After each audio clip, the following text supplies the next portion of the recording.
Саламатсыңарбы окуучулар?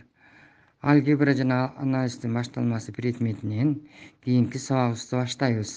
Сабагыбыздын темасы баштапкы функциянын 3 эрежеси. Сабагыбыздын максаты балдар, биз буга чейин баштапкы функцияны деген эмне экенин, баштапкы функциянын эң негизги касиеттерин үйрөнгөнбүз. Эми ошонун эле катарында баштапкы функциянын 3 эрежеси менен таанышабыз жана ага карата бир нече көнүгүүлөрдү аткарабыз. Биринчи эреже: эгерде f от x үчүн баштапкы функция x болсо, ал эми живот x баштапкы функциясы чоң живот x болсо, анда экөөнүн суммасы, эки функциянын суммасы үчүн x плюс чоң ж x баштапкы функция боло алат. Экинчи эреже: эгерде f от x үчүн баштапкы функция чоң x болсо, ал эми k турактуу чоңдук болсо, анда k f от x үчүн k x баштапкы функция болот. Үчүнчү эреже: эгерде f от x үчүн баштапкы функция x болсо, ал эми k жана v турактуу чоңдуктар. Бирок бул жерден k нөлгө барабар болгон учурда f от k x плюс v үчүн 1 бөлүнгөн k x плюс v баштапкы функциясы боло алат. Мына ушул 3 эрежени пайдаланып, балдар формуласын да азыр көрсөтүп берем, көнүгүүлөрдү аткарабыз. Мына окуучулар, биз эмелеки айтылган 3 эреженин негизинде формулаларын жаздык.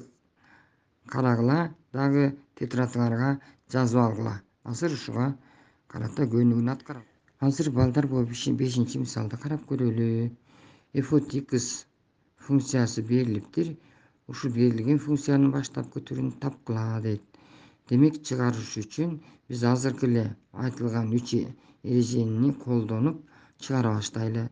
Биринчи интеграл алдында f от x дельта x, демек интегралында функциянын өзүн жазсак, дельта x дегибиз барабар.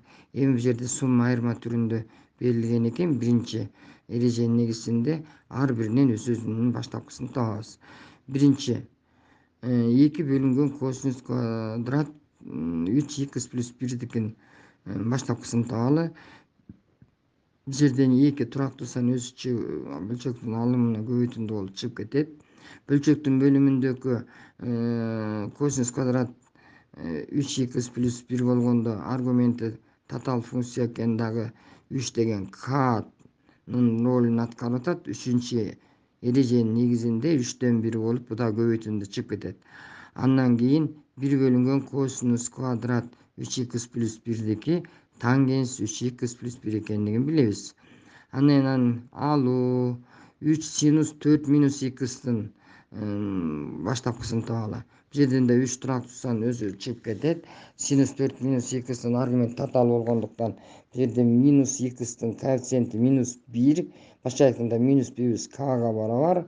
Ошонун негизинде 1 бөлүнгөн минус 1 болуп, дагы көбөйтүндү болуп чыгып кетет. Дагы синус x'тин баштапкысы минус косинус x болчу, ошонун негизинде минус косинус 4 минус x болуп жазылат экен. Дагы андан кийин 2x'тин баштапкысы x квадрат экени белгилүү. Демек, плюс с түрүндө жазат экенбиз. Демек, берилген функциянын баштапкысын чыгардык, балдар. Эми балдар, биз баштапкы функция жөнүндө сөз кылып атабыз. Баштапкы функциялардын негизги касиеттери боюнча эрежелердин баарын айттык. Андан кийин баштапкы функциянын 3 негизги эрежеси бар. Ошолордун баарын түшүндүрүп бердик. Мына ошолордун негизинде төмөн жогорудакыдай таблицалар жазылды. Ушул таблицаны тетрадыңарга жазып алып, ар дайым функциянын баштапкысын табууда колдонобуз. Башкача айтканда, аныкталбаган интегралды ушул эреженин негизинде таап чыгарабыз. Ушуну менен сабагымды жыйынтыктадым, балдар. Саламатта калгыла. Көңүл бурганыңарга чоң рахмат.